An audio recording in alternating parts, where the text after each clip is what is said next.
আমার শীতলকে তুই আমার থেকে নিয়েছিলি, আমি তোকে ছাড়বো না। আমার শীতলকে দূরে করেছিলি।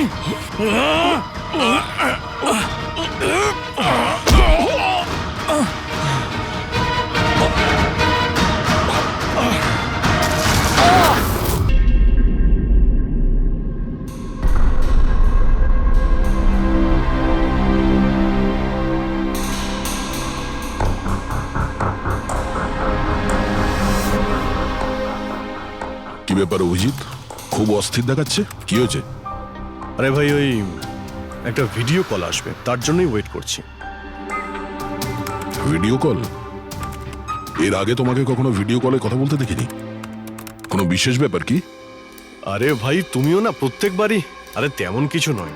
আরে আমাদের কেতনবাবু ছিলেন না, ওই ক্রাইম ব্রাঞ্চের। হ্যাঁ হ্যাঁ, কেতনবাবু, মনে পড়েছে। আরে উনি বললেন যে 12:30টার সময় আমার সঙ্গে ভিডিও চ্যাট করতে চান, আমায় সারপ্রাইজ দেবেন, সেই জন্যই ওয়েট করছি। ও স্যার কেমন আছেন? কেতন স্যার, আরে আপনাকে তো একদম ফিট মনে হচ্ছে। আরে কেন পেছনে লাগছো বাবা? জানো, রিটায়ারমেন্টের পরে বডিটা একটু বেড়ে গেছে। একটু এক্সারসাইজ করতে হবে। আরে না না স্যার, সত্যি বলছি, আপনাকে খুব স্মার্ট লাগছে। হ্যাঁ, আচ্ছা এটা বলো, তুমি তোমার বিয়ের কার্ড কবে পাঠাচ্ছ? আরে স্যার, আপনিও না। দেখুন স্যার, আপনি সিনিয়র, আপনি আগে করবেন, তারপরে আমি করব। আমি লাইন ভেঙে আগে কি করে যাব স্যার? হ্যাঁ, আরে ভাই, নতুন বাড়ি কিনেছি, ব্যাস ওরে বাড়ির মাল কিনে চলে আসবে। না হলে এই বয়সে আর কে মেয়ে দেবে বলো? আরে স্যার, আশা নিয়েই আমরা সবাই বেঁচে আছি। কোথায় বাড়ি কিনেছেন আপনি? ফার্ম হাউস নিয়েছি ওয়াসিতে। হ্যাঁ, চলে এসো রোববার, একসাথে লাঞ্চ করব। অবশ্যই স্যার, অবশ্যই যাব। এখন তোমাকে আমি এই ঘরটা দেখাচ্ছি, দেখো ঘরটা কেমন দেখতে। এই যে দেখো,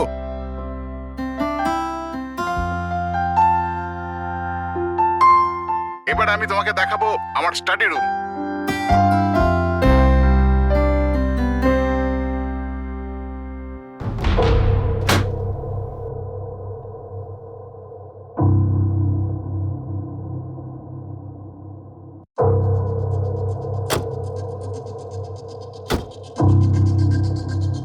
অভিজিৎ, এবার দেখো, দেখাচ্ছি তোমাকে দারুণ জিনিস, ফার্স্ট ক্লাস।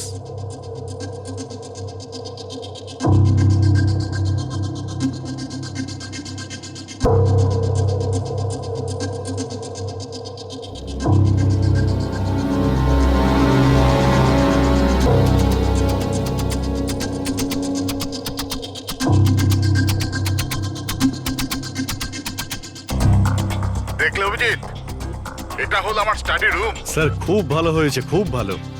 স্যার রুমটা একটু খালি খালি লাগছে, যখন ফার্নিচার এসে যাবে রুমটা কিন্তু দারুণ লাগবে স্যার। স্যার কি হলো?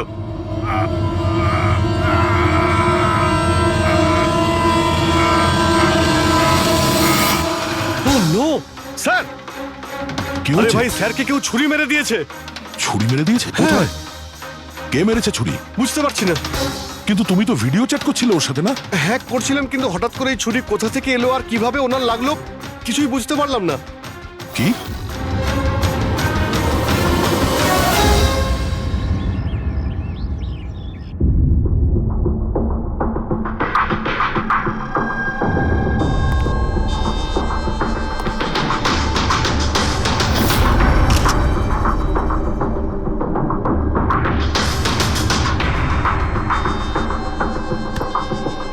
তুমি ঠিক আছো? হ্যাঁ ভাই, বুঝতে পারছি না এসব কি করে হয়ে গেল। স্যার স্যার কেতন স্যার তো 100 জনেরও বেশি আসামিকে জেলে পৌঁছেছেন। হতে পারে ওদের মধ্যেই কোনো একজন আসামি এই সব করেছে। হ্যাঁ, কিন্তু কিভাবে, কখন?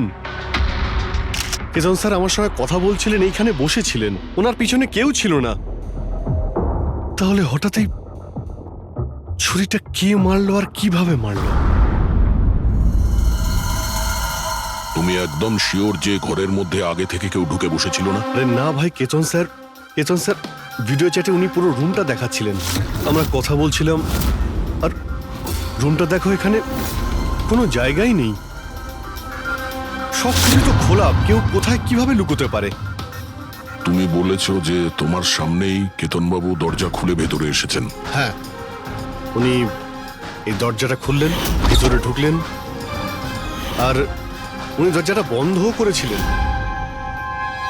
তাহলে তো পরিষ্কার ব্যাপার, খুনি এই ঘরের মধ্যে আগে থেকেই ছিল, পরে আসেনি। আর সেটাই তো ভাই আমি দেখতে পেলাম না কেন? আরে আমার কথা ছাড়ো, ইনি কেন দেখতে পেলেন না? স্যার, এই রুমটাতে আসার আর কোনো রাস্তা নেই, এই দরজাটা ছাড়া। জানলা টানলা কিছুই নেই। পুরবি, এই রুমটা আবার ভালো করে চেক করো, কোনো না কোনো গুপ্তগত হতেই হবে এই রুমের। স্যার, স্যার আমি 3 বার চেক করেছি, প্রত্যেকটা জায়গা, প্রত্যেকটা কোণা, সবকিছুই। সত্যি এই রুমে আসার আর কোনো রাস্তা নেই। কোনো না কোনো গুপ্ত রাস্তা তো হবেই এই রুমের। কিছু গন্ডগোল আছে এখানে, না হলে এটা সম্ভব নয় যে অভিজিৎ ওই খুনিকে দেখতে পায়নি। এই কেতনবাবু এখানে একাই থাকতেন না? হ্যাঁ, একাই থাকতেন। এখানে কেয়ারটেকার থাকতো। তাহলে এটা জানতে হবে যে কে কে ওনার সঙ্গে দেখা করতে আসতো, আর কে কে জানতো কেতনবাবুর এই নতুন বাড়ির ব্যাপারে। ইয়া, পঙ্কজ স্যার। এই কেয়ারটেকারকে ডেকেছো তুমি? হ্যাঁ স্যার, কথা হয়েছে, আসছে। ফ্রেডি, প্রত্যেকটা ফিঙ্গারপ্রিন্ট নেবে, একটাও যেন বাদ না যায়। হ্যাঁ স্যার, প্রতিটা কোণের ফিঙ্গারপ্রিন্টস তুলে আনবো স্যার। স্যার, আমি তো দুদিনের ছুটিতে গেছিলাম। আমি কি করে জানবো যে এরকম এত বড় একটা ঘটনা ঘটে যাবে? তুমি ছাড়া এখানে আর কে কে আসতো? কেতন স্যার আর কার্পেন্টার। কতজন কার্পেন্টার ছিল? 3টে। আর কতদিন ধরে কাজ করছিল? প্রায় 1 মাস ধরে। 1 মাস ধরে? তার মানে ঘরের কোনা কোনা ওরা জানতো। এই কার্পেন্টার কেতনবাবু কোথা থেকে এনেছিলেন? ওনার পরিচিত ছিল নাকি কেউ পাঠিয়েছিল? না স্যার, ওরা কেতন স্যারের জানাশোনা লোক ছিল, কারণ ওরা কেতন স্যারের আগের বাড়িতেও কার্পেন্টারের কাজ করেছে। তুমি শিওর যে আর কেউ আসেনি? না স্যার। হ্যাঁ, মনে পড়েছে স্যার, 2জন অচেনা লোক এসেছিল।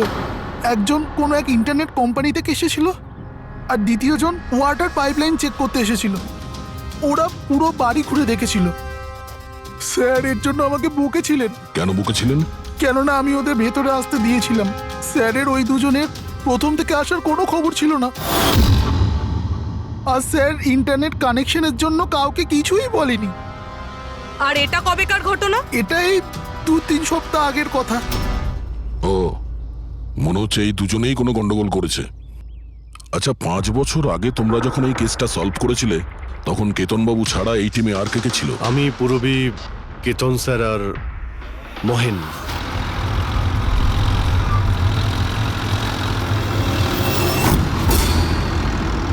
ওই মহিলার প্রাণের ঝুঁকি আছে, আর ওইখানে আশেপাশেই আছে। হ্যাঁ স্যার, তাড়াতাড়ি পৌঁছে যাব। আর 15 মিনিট লাগবে ওই ওয়ার হাউস, আমরা এসেই গেছি।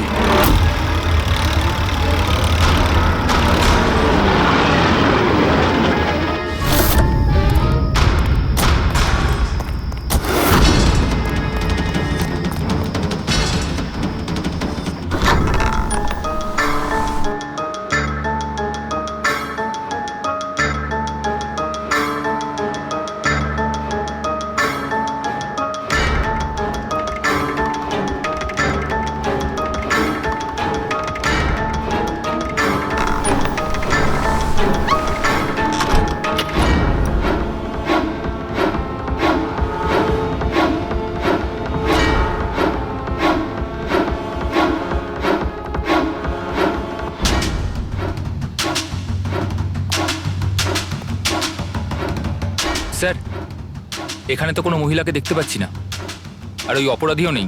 ওটা কোনো মিথ্যে কল ছিল না তো? কোনো কারণ তো হবেই যে কেউ আমাদের ফোন করে এখানে ডাকলো, আর সেই কারণেই আশেপাশেই আছে।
স্যার বিনোদ, স্যারকে কেউ ছুরি মেরেছে।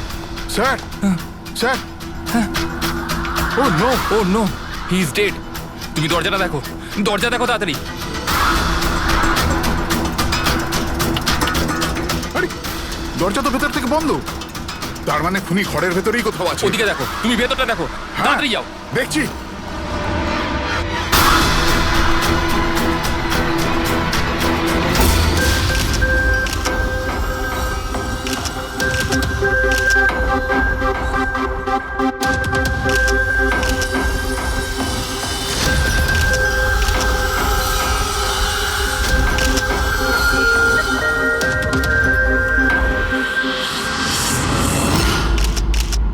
তাহলে এখানে কেউ ছিল না? হ্যাঁ, স্যার সত্যি বলছি, এখানে মেহেন স্যার আর আমাদের ছাড়া আর কেউ ছিল না। বুঝতেই পারছি না যে খুনটা করলো কি। আচ্ছা আপনারা এখানে এসেছিলেন কেন? স্যার একজন মহিলা ফোন করেছিলেন যে ওনার প্রাণ বিপদে আছে, ওনাকে বাঁচাতেই আমরা এখানে এসেছিলাম। কিন্তু এখানে তো কোনো মহিলা ছিলই না, আর ফোনটাও একটা প্রাইভেট নম্বর থেকে করা হয়েছিল। আচ্ছা, এগুলো একটা ষড়যন্ত্র, প্ল্যান করে করা ষড়যন্ত্র। স্যার এই যে এখানকার ওয়াচম্যান স্যার। তুমি গোডাউন কটায় বন্ধ করেছিলে? স্যার রাত 10টার সময়। সেই সময় এখানে কেউ ছিল? না স্যার, ভালো করে চেক করেছিলাম, কেউ ছিল না। আপনারা এই রুমের দরজাটা খোলা রাখেননি তো ভেতরে আসার পরে? না, ভেতরে ঢুকতেই আমরা সবার আগে দরজাটা ভেতর থেকে বন্ধ করে দিয়েছিলাম। স্যার খুন হওয়ার পরেও আমরা দরজা চেক করেছিলাম, ভেতর থেকে বন্ধই ছিল। খুনি আগে থেকেই ভিতরে ছিল, কেতন স্যারের বাড়ির মতো। একটাই দরজা যেটা বন্ধ ছিল, আর কোনো জানালা নেই। তাহলে খুনি গেল কোথায়? স্যার আবারও একজন এমন অফিসারের খুন হয়েছে যাকে আমরা চিনি। আমার মনে হচ্ছে খুনিকে আমি চিনি।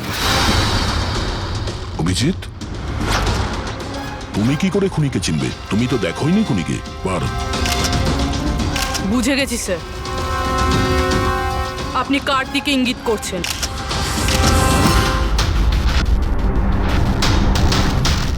তুমি জানো এসব কি? হ্যাঁ, এটা এশিয়ার নামকরা ক্লাসিক আর্টওয়ার্ক, কিন্তু এসবের এই কেসের সঙ্গে কি সম্পর্ক? যেটাকে তুমি এশিয়ার বিখ্যাত আর্ট ওয়ার্ক ভাবছো, সেটা আর্ট ওয়ার্ক ঠিকই, কিন্তু অরিজিনাল নয়। এটা ডুপ্লিকেট, নকল। এগুলো নকল, কিন্তু দেখতে তো একদম। দেখতে একদম আসল, অথচ এটা নকল। কিন্তু এই আর্টওয়ার্কের এই দুটো মার্ডারের সঙ্গে কি সম্পর্ক? এটা 5 বছর আগের কথা দয়া। তোমার এটা মনে আছে তুমি আর এসিপি স্যার ডেপুটেশনের জন্য দিল্লি গিয়েছিলে? সেই সময় কিছুদিনের জন্য আমি আর পুরবী একটা কেসে ক্রাইম ব্রাঞ্চের হয়ে কাজ করেছিলাম। হ্যাঁ হ্যাঁ হ্যাঁ, কিছু কিছু মনে পড়ছে। এটা সেই কেস না যাতে কেউ নকল আর্টওয়ার্ক বানিয়ে সেটাকে বেশি দামে বেচার চেষ্টা করছিল? কারেক্ট, এই আর্টওয়ার্ক সেই বানিয়েছে, মিখেল। ওর নাম মিখেল।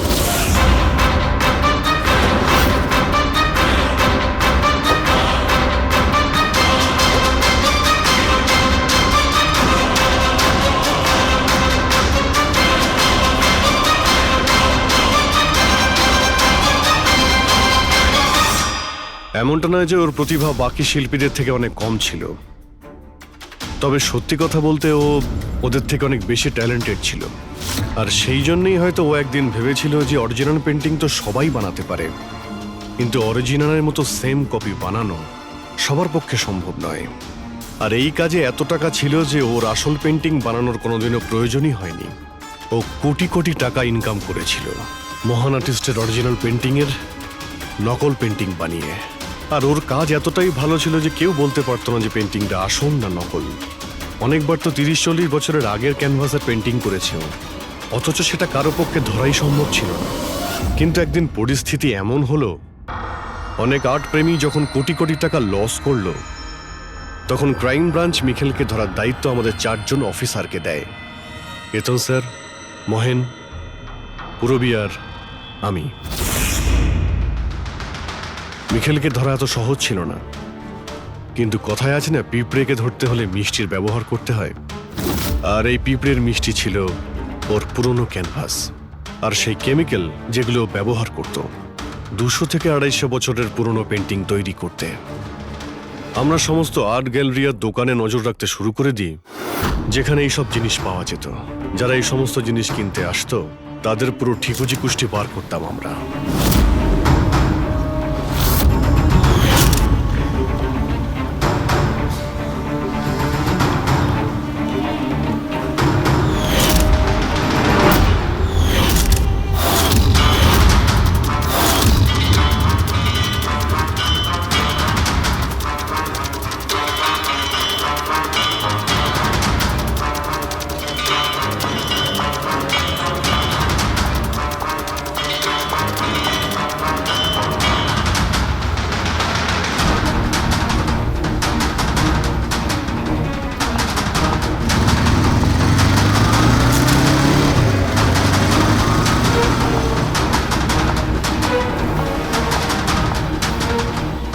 এই যতগুলো ছবি পাঠাচ্ছি প্রত্যেকের ডিটেলস আমার লাগবে।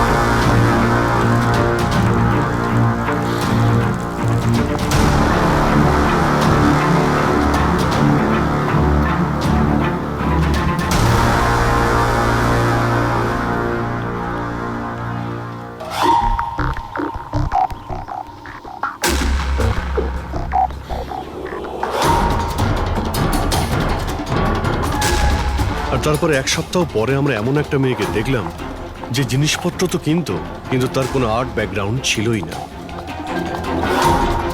নিশ্চয়ই কোনো গন্ডগোল আছে স্যার। এই মেয়েটা ব্যাংকে কাজ করে, এর এই জিনিসগুলো কেন প্রয়োজন পড়ে, তাও আবার প্রত্যেক দ্বিতীয় দিন?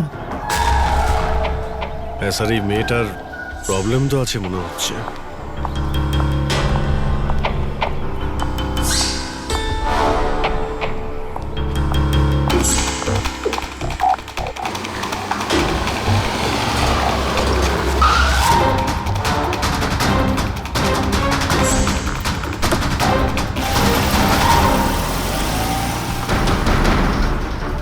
এই মেয়েটার একটু গন্ডগোল আছে, ওর পিছু নাও, দেখো কোথায় যাচ্ছে।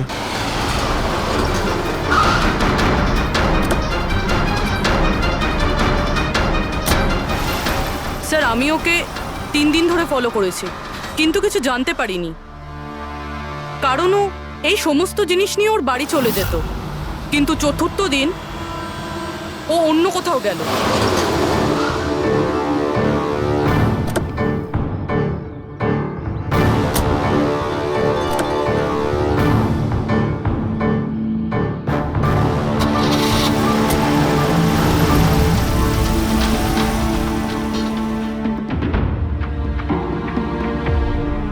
নিখিল, নিখিল, নিখিল, নিখিলও না, এখনো লাঞ্চটাও করেনি।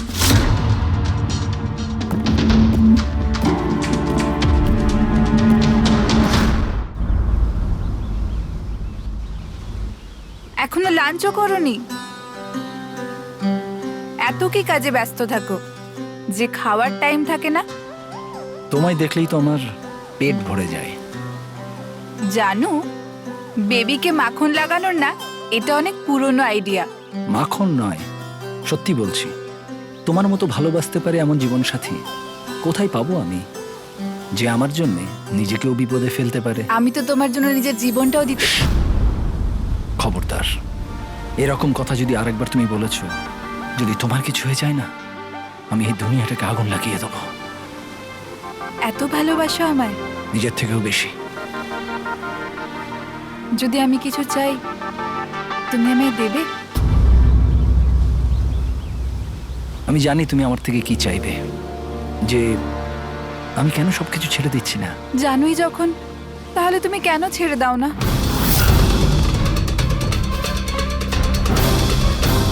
শীতল, মানুষের জীবনে দুটো নেশা হয়। আমার ভালোবাসার নেশা তুমি পূরণ করো, আর আমার দ্বিতীয় নেশা শিল্পীর, যেটা আমার কাজটাকে পূর্ণ করে। এই দুটোর মধ্যে একটাও যদি আমার থেকে দূরে যায় না,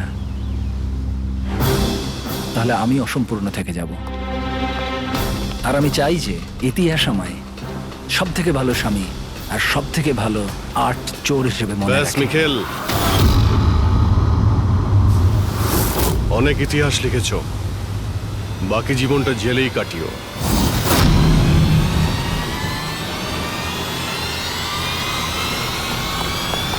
মিখেল,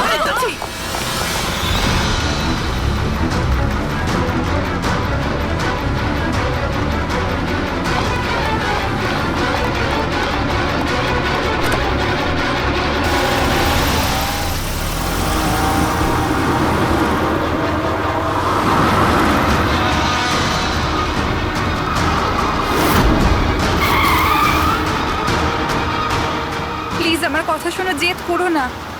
নিজেকে আইনের হাতে তুলে দাও প্লিজ। না, আমি করব না।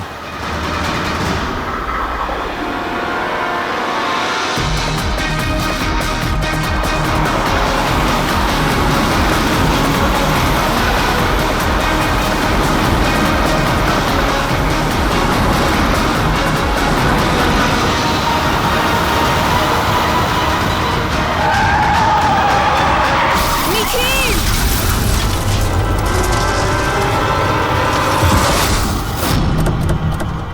শীতল, মিখেল দাঁড়া, দাঁড়া, শীতল, দাঁড়া। শীতল, চোখ খোলো, শীতল।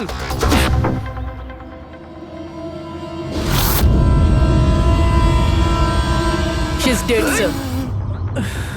তোমাদের জন্য আমার শীতল আমাকে ছেড়ে চলে গেল। ছাড়বো না আমি তোমাদের। তোমার স্ত্রীর মৃত্যুর জন্য আমরা দুঃখিত, কিন্তু তার জন্য দায়ী আমরা নই, তুমি। না তুমি অপরাধের রাস্তায় হাঁটতে, আর না তোমার পাপের শাস্তি তোমার স্ত্রীকে ভোগ করতে হতো। কাজের শাস্তি কে পাবে এটা ভবিষ্যৎ বলবে। ওর 5 বছরের শাস্তি তো এতদিন শেষ হয়ে গেছে, কিন্তু ওর স্ত্রীর মৃত্যুর প্রতিশোধের আগুন হয়তো ওর মনের ভিতরে এখনো জ্বলছে। মানে কেতনবাবু আর মেহেনের পরে ওর টার্গেট এখন পুরবি আর তোমার ওপর। কারেক্ট। কিন্তু স্যার, ও এসব করছেটা কি করে? কারণ নজরে পড়ছে না কেন? এবার এই রহস্যের পর্দা তো মিখেলই তুলতে পারবে। ও তোমার আর আমার কোনো ক্ষতি করার আগে মিখেলকে আমাদের ধরতেই হবে। স্যার, স্যার কেতন বাবুর বাড়ি থেকে যে ফিঙ্গারপ্রিন্টস গুলো পেয়েছিলাম, হ্যাঁ, ওটা কারোর সঙ্গে ম্যাচ হয়েছে? স্যার ওই ওয়াটার পাইপলাইনে যে কাজ করে সে নির্দোষ হলেও যে লোকটা ইন্টারনেটের কাজ করে সে খুব গোলমেলে। এই ইন্টারনেটের লোকটা কে? Sir Ramen sir. Sir sir পুরনো পাপি স্যার।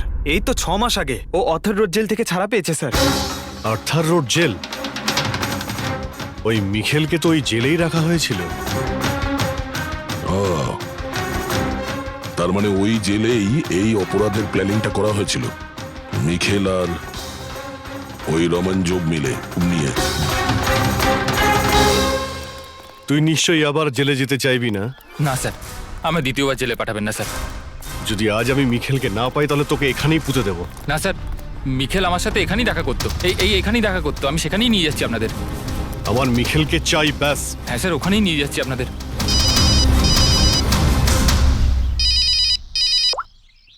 হ্যাঁ শান্তি। কি?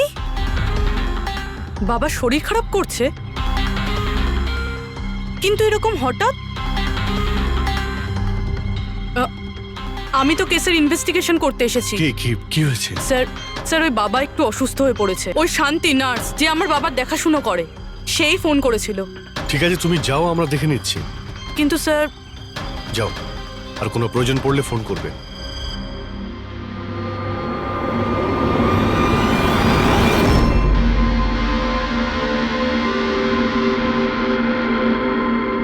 কি হলো স্যার? ফ্রেডি, আমি এটা ভাবছি যে আমাদের এই সিআইডির কেরিয়ারে আমরা অনেকেই ক্লোজ রুম মার্ডার সমাধান করেছি, কিন্তু তাদের মধ্যে একটা কেসও এরকম ছিল না। হ্যাঁ স্যার, এর আগেও এরকম ঘর বন্ধ থাকার কেস এসেছিল। কোথাও না কোথাও তো গোপন রাস্তা খুঁজে পাওয়াই যেত খুনির আসার এবং যাওয়ার জন্য। হ্যাঁ, হয়তো রুমের মধ্যে কোনো গুপ্ত পথ থাকে, না হলে রুমের মধ্যে কোনো রাস্তা বানানো হয় খুন করার জন্য। কিন্তু এখানে না তো কোনো গুপ্ত রাস্তা আছে, না রুমের মধ্যে কোনো গন্ডগোল করা হয়েছে, না। আর এই খুনি এমন যাকে দেখাই যাচ্ছে না। স্যার, আমার তো ভেবেই কিরকম মাথাটা ঘোরা শুরু হয়ে গেছে। খুনিকে দেখা যাচ্ছে না কেন?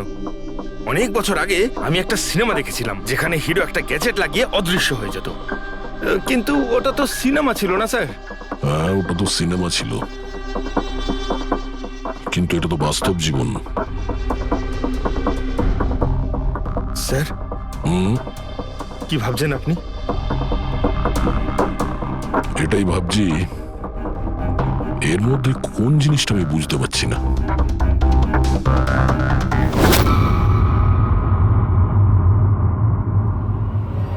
ও মাই গড, তার মানে এই ব্যাপার।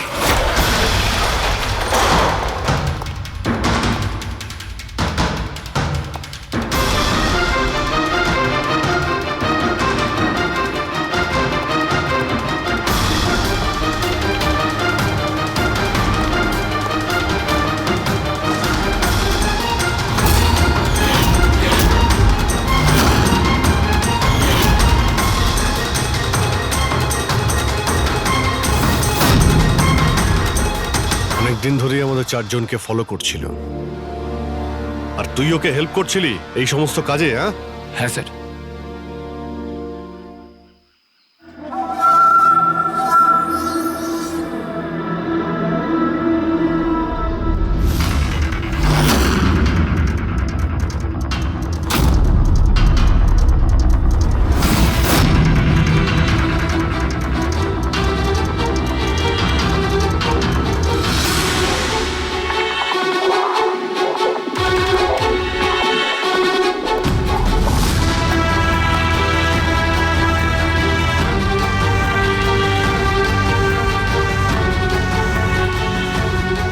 কিন্তু এই ওয়ালপেপার, ফার্নিচার, এসবের ছবি কেন নিয়েছিলি? হ্যাঁ, ওই মিখেল যেমন যেমন বলেছিল আমি সেরামই ছবি নিয়েছিলাম স্যার। ব্যাস, আমি শুধু জানতাম না এই ছবিগুলো নিয়েও কি করবে স্যার।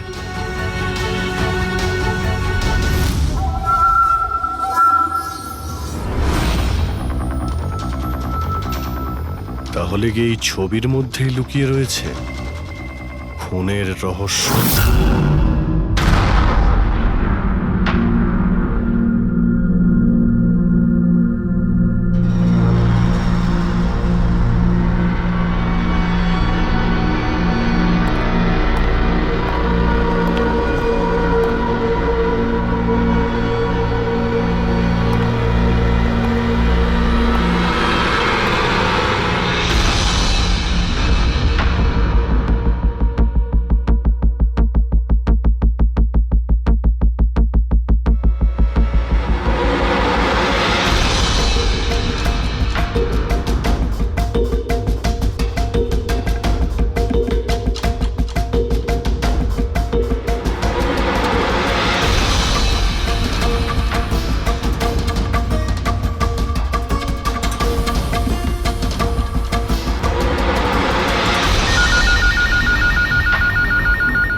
হ্যালো, কেমন আছো অভিজিৎ বাবু? মিখেল। ব্যাপার, এতদিন পরেও তুমি আমার গলার আওয়াজ ভুলোনি। এমনিতে আমি জানতাম যে তুমি আমার বাড়ি পর্যন্ত নিশ্চয়ই পৌঁছবে। ইন্টেলিজেন্ট তুমি, কিন্তু সরি, তোমাকে স্বাগত জানাতে আমি বাড়িতে ছিলাম না। তোকে স্বাগত তো জানাবে সিআইডি, যখন আমরা তোকে আরেকবার ধরে জেলে নিয়ে যাব। জেল তো আমি তখন যাব না যখন তোমাদের নজরে আমি আসব। তার আগে এই ধাঁধাটা তো সমাধান করো যে আমি তোমাদের এমনিতে নজরে কেন আসছি না। কি হলো, কি ভাবনায় পড়ে গেলে? হ্যাঁ, আমি জানি তুমি ইন্টেলিজেন্ট, কিন্তু এতটাও ইন্টেলিজেন্ট নও যে এই কেসটাকে সমাধান করো। কেসটা তো তোমার আর পুরবীর মৃত্যু দিয়েই শেষ হবে। মিখেল, রাগ নয় অভিজিৎ বাবু, রাগ করে কেন নিজের বিপি বাড়াচ্ছ? চলো একটা ছোট্ট তোমায় হিন্ট দিয়ে দিই। আমায় তুমি সেখানেই দেখতে পাবে যেখানে এই গল্পের শুরু হয়েছিল, যেখানে শীতলকে তুমি আমার থেকে ছিনিয়ে নিয়েছিলে। পুরবি মারা যাওয়ার আগে তো নিশ্চয়ই পৌঁছতে পারবে। মিখেল, মিখেল, হ্যালো পঙ্কজ, তুমি এক্ষুনি পুরবীকে ফোন করো, ওকে বলো বাড়িতে থাকতে, বাইরে বের না হতে। ও কি হলো স্যার? আচ্ছা, আমি যেটা ভাবছি সেটা যদি ঠিক হয় তাহলে জানা যাবে যে খুনি এগুলো কিভাবে করলো। কিভাবে? আশ্চর্য তো, বাবা তো পুরোপুরি সুস্থ আছে, তাহলে তাহলে শান্তি ফোন করে আমাকে ডাকলো কেন? আর নিজেও তো বাড়িতে নেই। ফোন করলাম, ফোনটাও ধরছে না।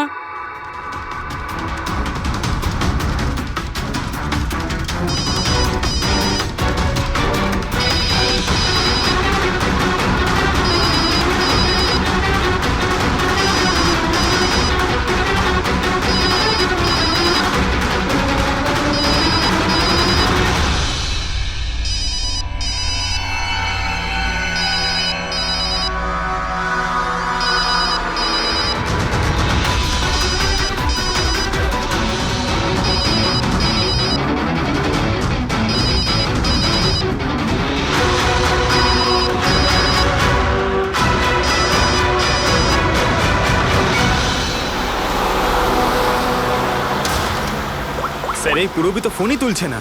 কি ফোন তুলছে না? কোনো প্রবলেম নেই তো? স্যার মিখেল ওর কাছে পৌঁছে যায়নি তো? হতে পারে ওই যে ফোনটা এসেছিল ওর বাড়ি থেকে ওর বাবার শরীর খারাপের ব্যাপারে, হতে পারে ফোনটা মিখেলই করেছিল। স্যার পুরবির কিছু হবে না তো? আশা করছি আমরা সময় মতো পৌঁছে যাব। যদি পুরবীর কিছু হয় তাহলে না,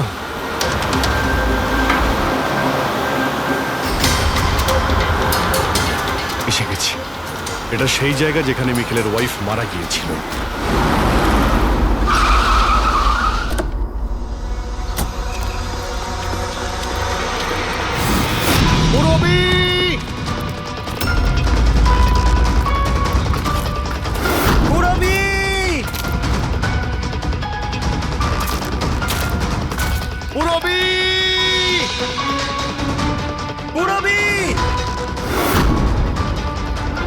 ওই দিকটা দেখো।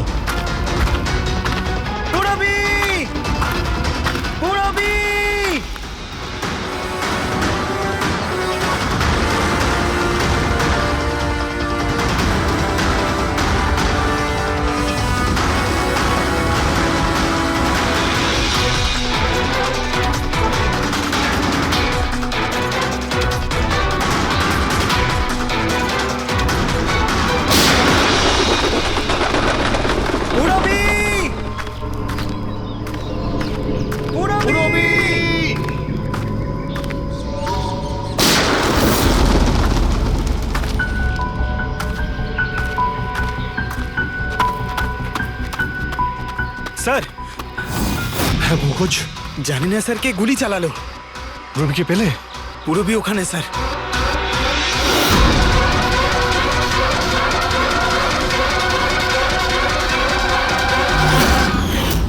ও নো, পঙ্কজ অ্যালার্ট থাকবে, আমাকে কভার করো, আমি যাচ্ছি পুরবীর কাছে।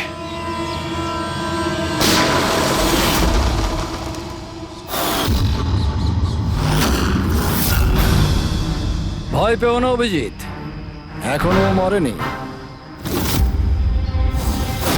কিন্তু যদি ওর কাছে যাওয়ার চেষ্টা করো তাহলে আমার আঙুল ট্রিগারের ওপর আছে, আর গুলিটা তো তোমার থেকে তাড়াতাড়ি পৌঁছবে।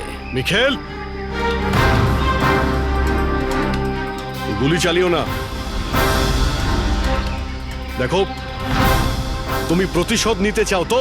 দেখো আমি এসে গেছি, তুমি পুরবীকে যেতে দাও। খবরদার, কোনো চালাকি নয় অভিজিৎ, কারণ তুমি আমাকে দেখতে পাবে না, কিন্তু আমি তোমায় ভালো করে দেখতে পাবো।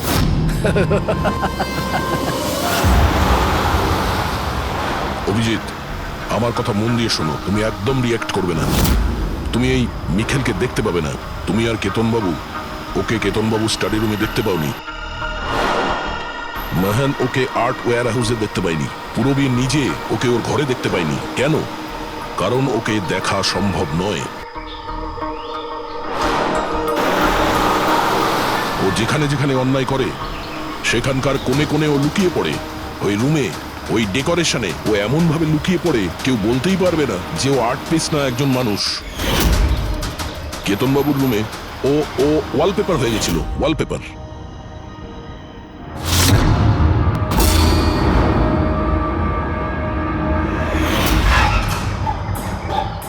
আর মেহানের ওই ওয়্যার হাউসে ও ও পোর্ট্রেট হয়ে গেছিল।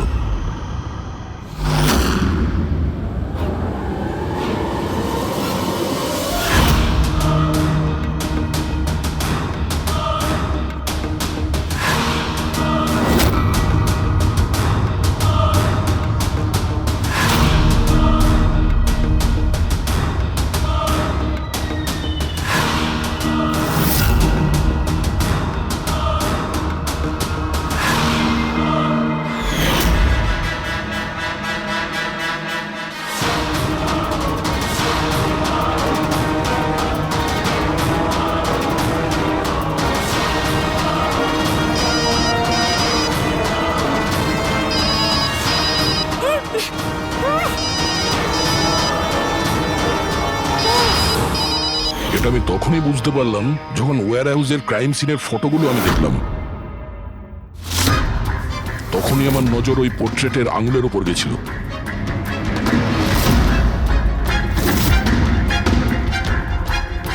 ও পোর্ট্রেট ছিল না, ওই মিখেল ছিল, মিখেল। ওকে দয়া, পঙ্কজ সাবধানে, পঙ্কজ সাবধানে, জঙ্গলে লুকিয়ে আছে। পঙ্কজ, তুমি এখানেই থাকো, রবির দিকে নজর রাখবে। মিখেল, আমরা কিছুই করব না, আমরা এখান থেকে চলে যাচ্ছি। তবে তুমি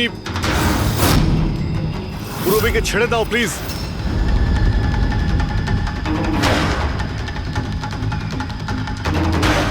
দেখো, এসব করে আর কোনো লাভ নেই। আমি এখানে এসে গেছি, তুমি তুমি বলো কোথায় যেতে হবে, আমি চলে যাচ্ছি। বাস, আগে এগোবে না অভিজিৎ। আমার সাথে গেম খেলা বন্ধ করো। ঠিক আছে, ঠিক আছে, গুলি চালিয়ে কোনো লাভ নেই, আমরা এখান থেকে চলে যাচ্ছি। কিন্তু তুমি তুমি কি চাও মিখেল? যা কিছু হয়েছিল সেটা তো হয়ে গেছে, কিন্তু এসব করে তুমি কি পাবে? হ্যাঁ,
আমার শীতলকে তুই আমার থেকে নিয়েছিলি, আমি তোকে ছাড়বো না। আমার শীতলকে দূরে করেছিলি।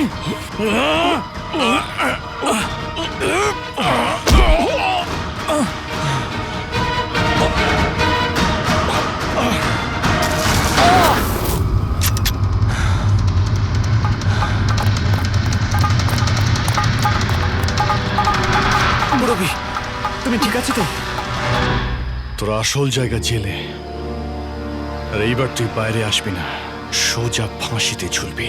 আমার বউয়ের জ্বলন্ত চিতা দেখে আমি শপথ নিয়েছিলাম যে যতক্ষণ না তোমাদের চারজনকে আমি শ্মশানে পাঠাবো, না বেঁচে থাকবো না মরবো।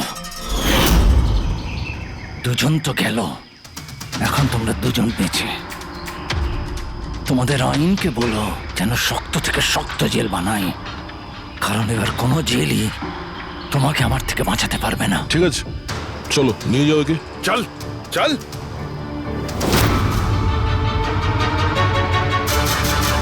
আসবো, ফেরত আসবো।